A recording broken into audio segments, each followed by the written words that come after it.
It's Tuesday, so it's super happy fun time nation because it's release day.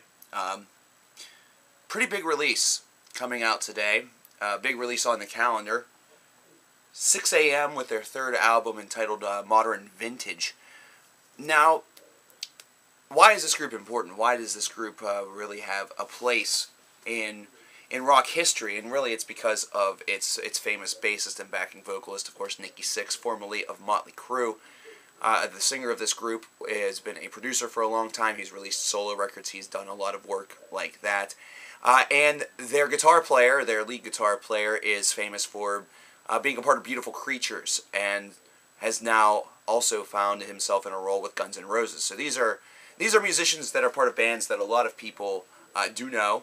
A lot of people of the hard rock persuasion do know and do respect. And Sixx A.M. is a group that certainly has gained a lot of respect ever since their first album came out back in 2008, which is based off of Nikki Sixx's autobiography entitled The Heroin Diaries. Their second album, This Is Gonna Hurt, also did just as well. This is highly anticipated, their third album here in 2014. So, already I got a chance to hear a couple of songs off of this release before I even sampled the whole entire thing on the radio, including their cover of the Cars song Drive, which I felt was kind of a strange cover, really a cover that didn't feel very much like it was in place with what that song and the feel and everything for that track was really all about. But I figured I was going to give the band a little bit of artistic freedom. I was giving them a little bit of artistic expression. I kind of gave them a pass on that, expecting that this was going to be the one track out of the album that felt a little bit out of place, the one track that definitely felt like the cover that it was, as opposed to kind of being a signpost for things to come. Now, if there's one thing that I will definitely say about this group is the fact that they definitely have the concept and the idea of hard rock very much ingrained in their veins. It's something that they are willing to live and die with. If there's one complaint that I have about bands such as Guns N' Roses and Motley Crue is the fact that the formula doesn't change up all of that much, which means that if the writing caliber is not up to par to those classic hits that really make these bands really big and really make them the legends that they are, this is a style of music that does have the ability, without proper, pruning and without proper exploration, it does have the ability to grow a little stale. It has the ability to feel kind of like it's just there. Modern Vintage is an album that actually feels like Sixx A.M. has reached that point already.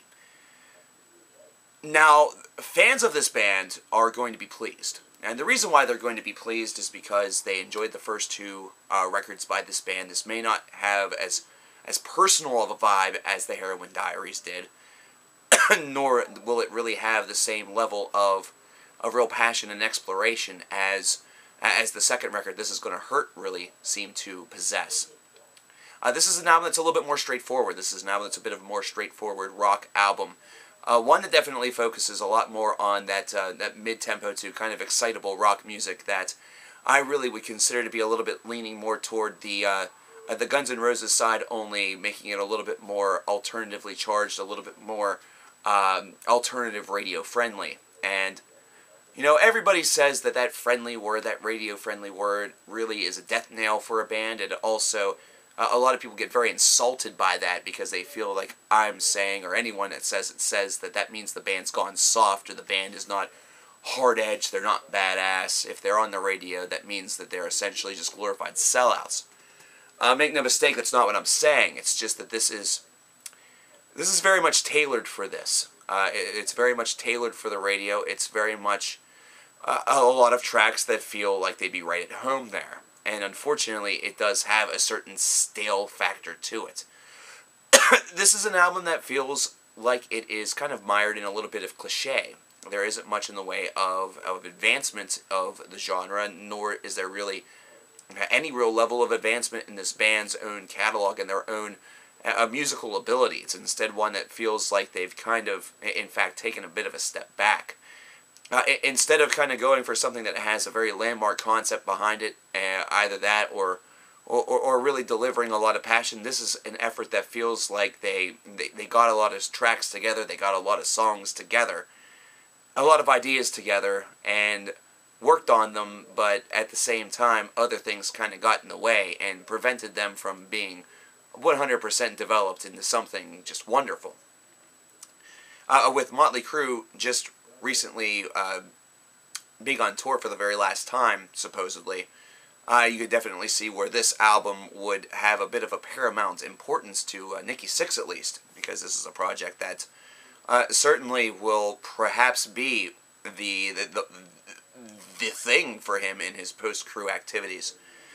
However, it just really feels like a lot of these riffs are very nonchalantly delivered. A lot of these melodies are very much rock standard.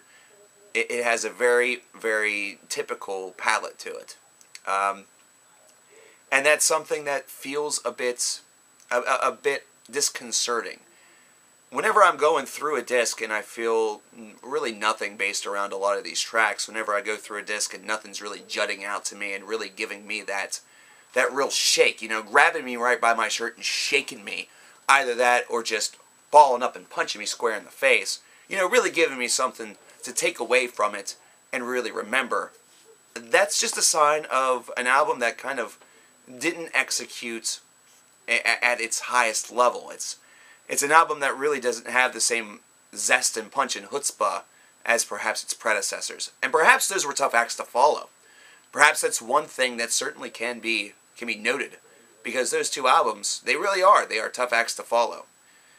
A lot of bands will experience a bit of a sophomore slump if they have a very successful first album or a very well-received first album. This band did not. Perhaps it is a bit of a junior jitter, so to speak, that this third disc just seems to really not hit as hard. It's an album that doesn't feel like it has the same stones. And that's really a shame, because I really wanted to like this disc. I really wanted to enjoy this disc a lot, but instead I found myself just kind of meandering through it. And like I said, that's a shame. But, hey, what can I say? I am going to have something a little bit more favorable to say about Nikki Sixx, because I'm going to be doing a Motley Crue band review directly following this video here. So, there's that. But for this album right here, I would probably give it about a 68 out of 100. It just doesn't have that same same feel to it. It just doesn't have that same chutzpah to it. And they really didn't try all that, you know, anything all of that different. It just feels like it doesn't have the same quality. It doesn't deliver on that same heightened expectation that perhaps a lot of people will have for Sixx A.M. But for me, it just sounds like a very run-of-the-mill average rock record. It doesn't have that special shine to it, or those, you know, real shining moments that really give it an edge over a lot of others. What did you guys think about this album by Sixx A.M. Modern Vintage? Let me know in the comments below, and stay tuned, because like I said, the next video you're going to see from this channel, from coverkillernation, is going to be all about Motley Crue, considering they supposedly just have hung it up as far as touring is concerned here in 2014. Definitely seems to be the time to talk about them, so we're going to do that next. I'll talk to you later.